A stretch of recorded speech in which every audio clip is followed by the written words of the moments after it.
want the video first?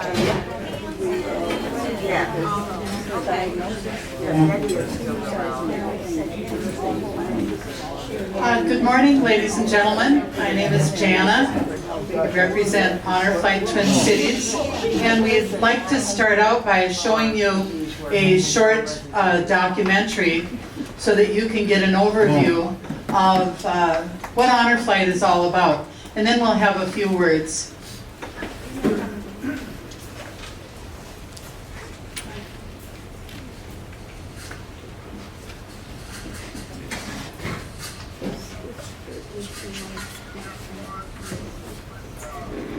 John, why don't you stop until you get the volume on?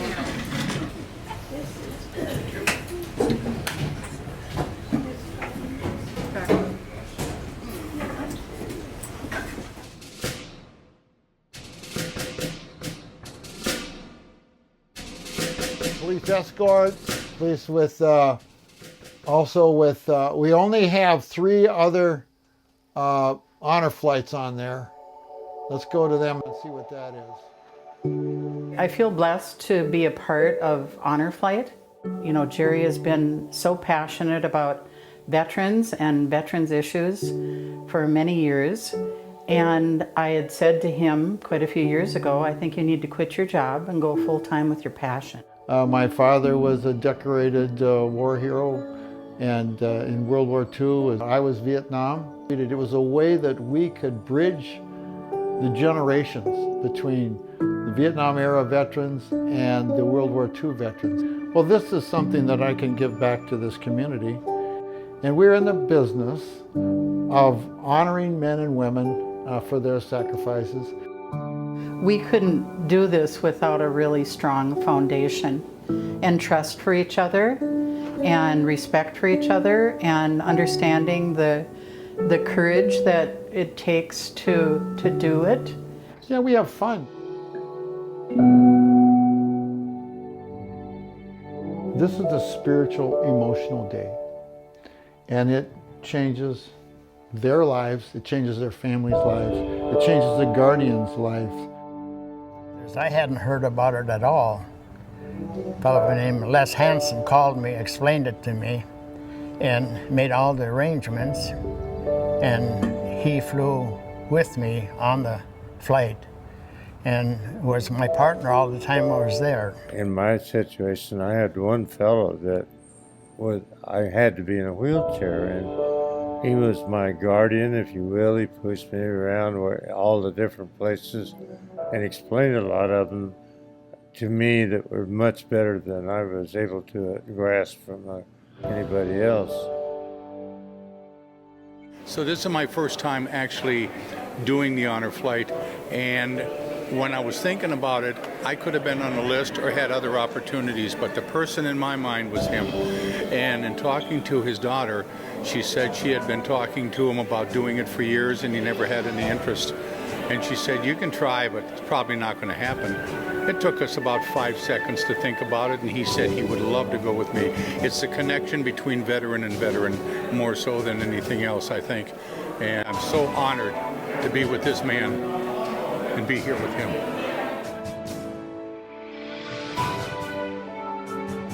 I think we were at the Korean Memorial, and we'd been walking around quite a bit. We were getting tired, and we sat where the water just runs along the ground, and it's very peaceful. And we just sat there and didn't say a thing, just kind of absorbed it all. And then we got back on the bus to go to the airplane. We both looked at each other and we said, this has to be one of the most wonderful days that we've ever had. Not all of them were in combat, only 10%. Whatever they didn't do, should have done, felt bad about, or couldn't do, they leave that at this memorial, this World War II memorial or the Korea memorial. They leave it there. The men and their families that have sacrificed and lost loved ones, or their buddies that have died since then, they're wondering, what else could I do? This is the greatest pilgrimage in their life. So when they're there, I say, gentlemen, ladies, you lay this down here. You're done. You've done all that you could possibly do. It's caring and just giving something that they just don't expect, and have it be something that they can share also, the honor that they can share with their family members. We've both said reluctant heroes, because many of the World War II and Korea War veterans do not talk about their experiences. So the honor flight will bring that out, and their family will for the first time understand the legacy that their family member has created for our country and for their family's freedom. It's very important for us to honor him.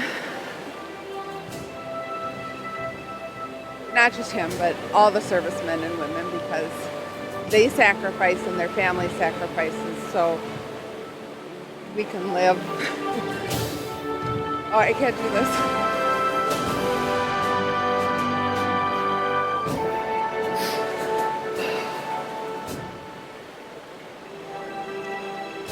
We live a very blessed life, and it's because of our servicemen and women.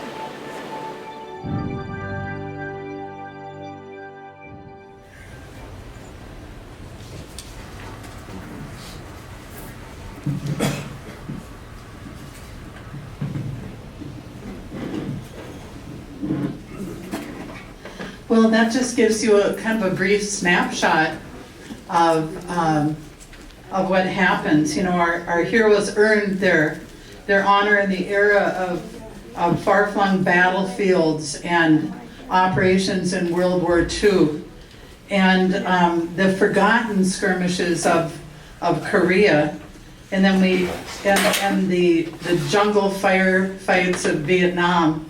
We just have a small part where we can honor their service and their sacrifice that they made, them, their families, their battle buddies, and we can do that by giving them a one-day trip to Washington, D.C.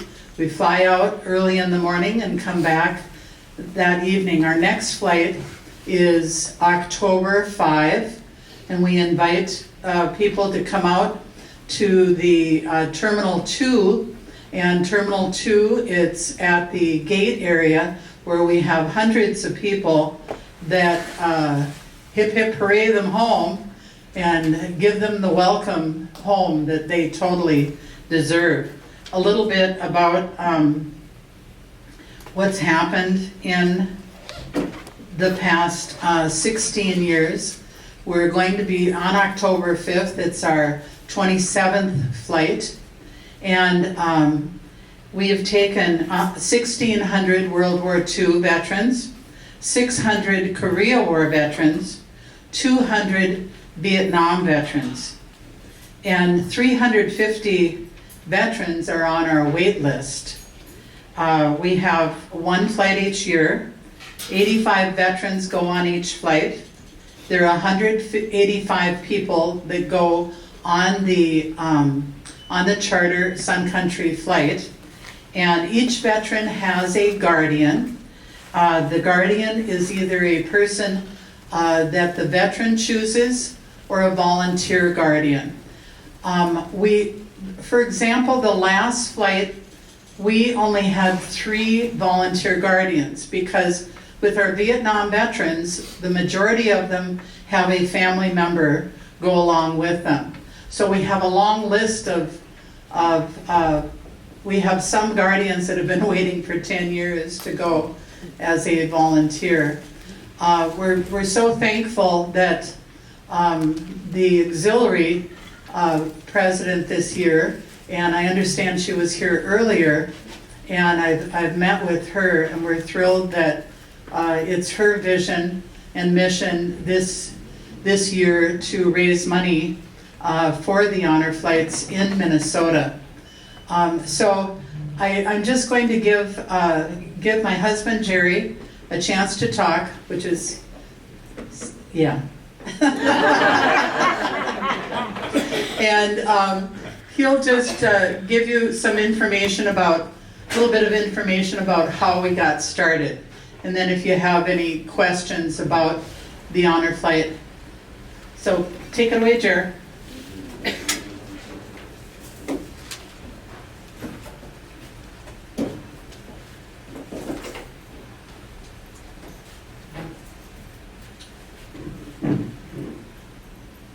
It's still morning, right? Well, good morning, and thank you for having us be able to be here today. I've been here before. I'm a commercially rated pilot, an aerobatic pilot, and I had a Citabria and landed here many times. And what was that? Ted Hopen is a member of this organization. So I came here a couple of times, and then we watch airplanes take off, as you guys can do. And so yes, I've been here many times over the last 40 years anyway. But we got started because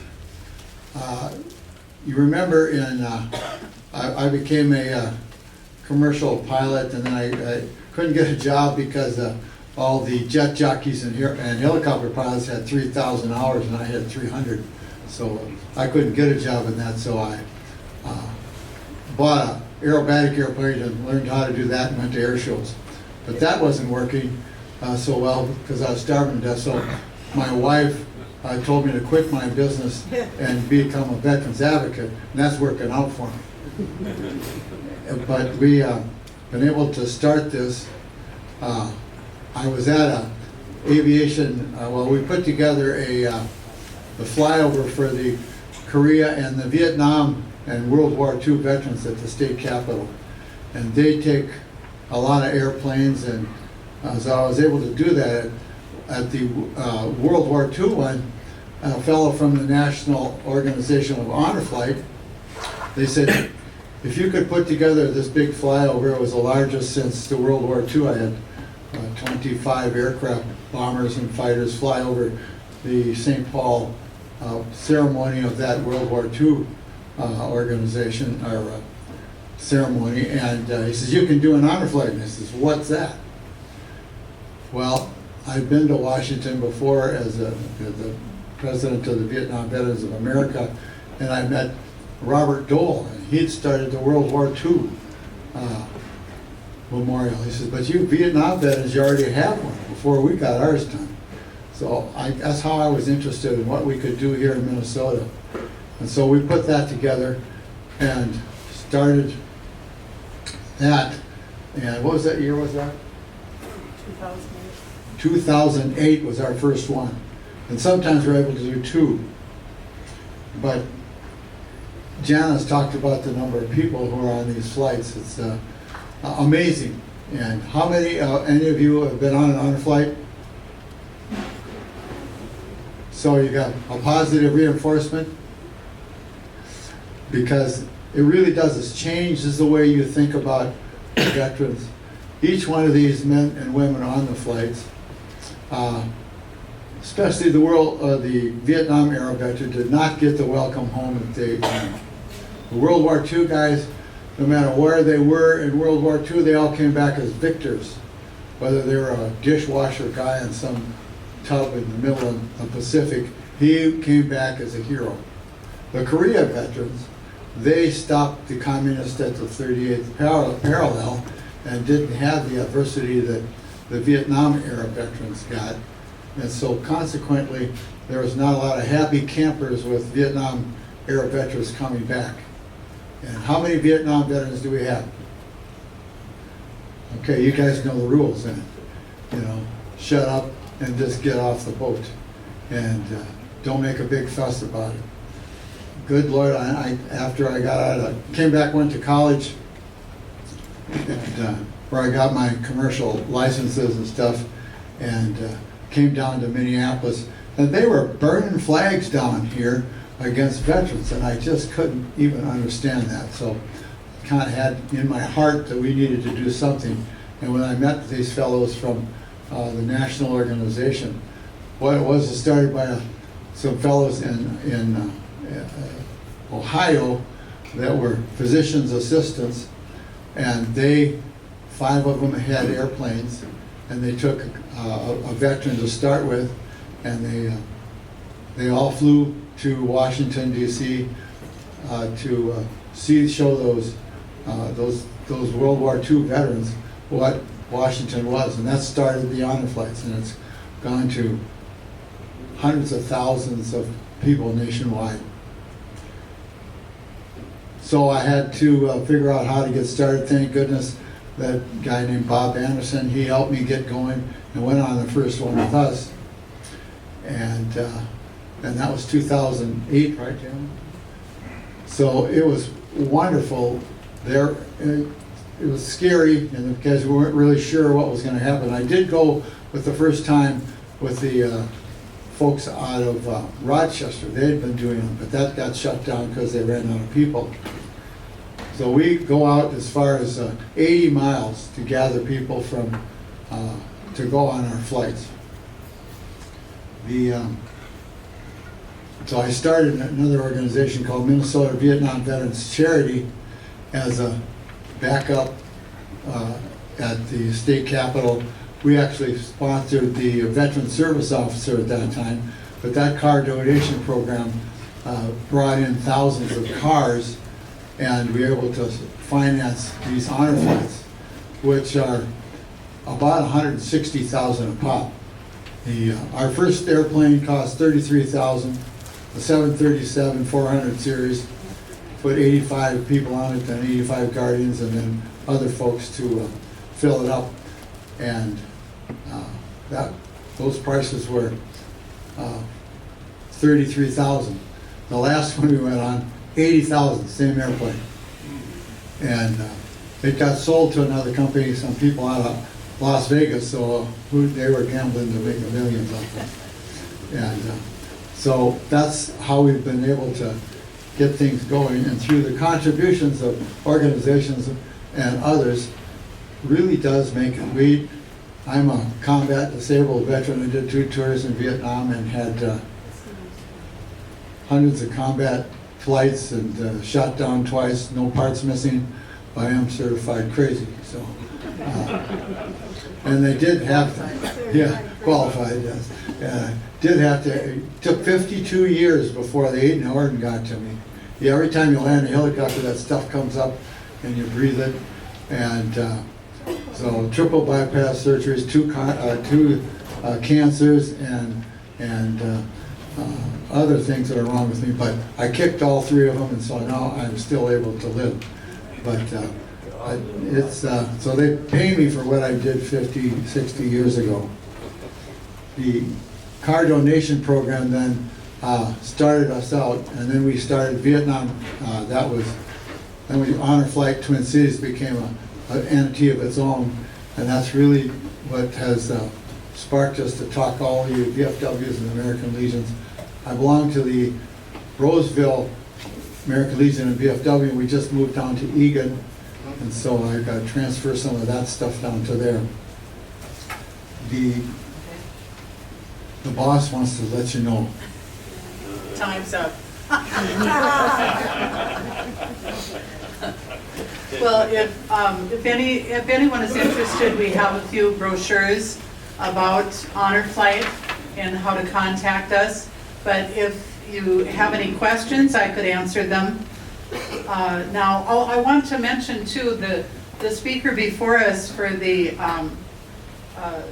out at the airport, they have served Honor Flight since the very beginning.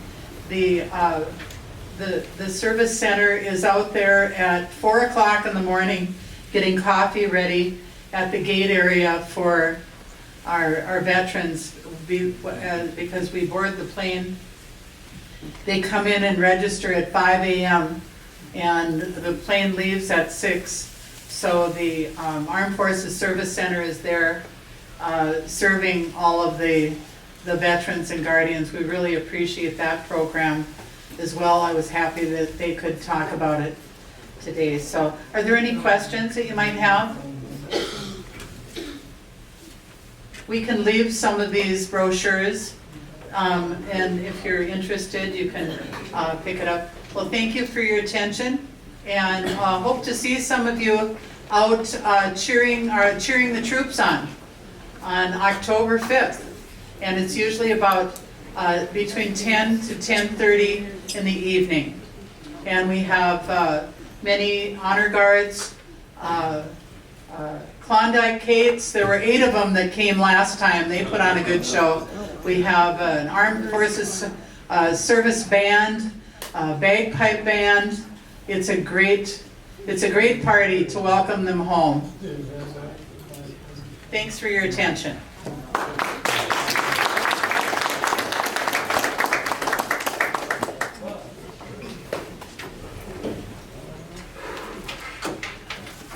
Thank you, Jerry and Jana, again. And thank you, Jill, for helping do it.